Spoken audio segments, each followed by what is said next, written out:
இந்த வாட்ஸ்அப் பேஸ்புக்குகளால் இருக்கக்கூடிய பலன்களில் மிக முக்கியமானது என்ன தெரியுமா? மார்க்கத்தை பரப்புவதற்கு இலகுவான வழி.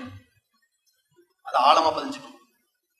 இதுல பாத்தீங்கன்னா இந்த கூகுள், பேஸ்புக், வாட்ஸ்அப் இதையெல்லாம் உண்டாக்கியவர்கள், அதை மக்களிடத்துல பரப்ப விட்டவர்கள், அவர்கள் தரப்புல இது எப்படிப்பட்ட பேச்சுக்கள் வருகிறது என்றால், இது எதற்கெல்லாமோ பயன்பட்டு வருகிறது.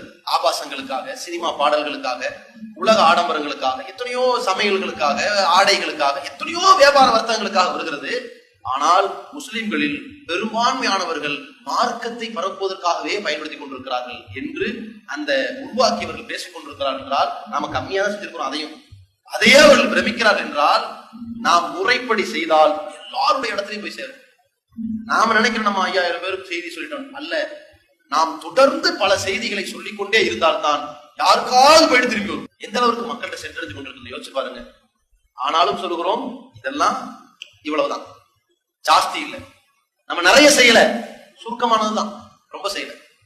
நாம் சஹாபாக்களோடு ஒப்பிட்டோமே ஆனால் நம்ம பஞ்சு அளவுக்கு கூட, ரொம்ப சாதாரண அளவுக்கு கூட நம்முடைய பணிகள் கிடையாது. அவர்கள் அவ்வளவு செஞ்சாங்க.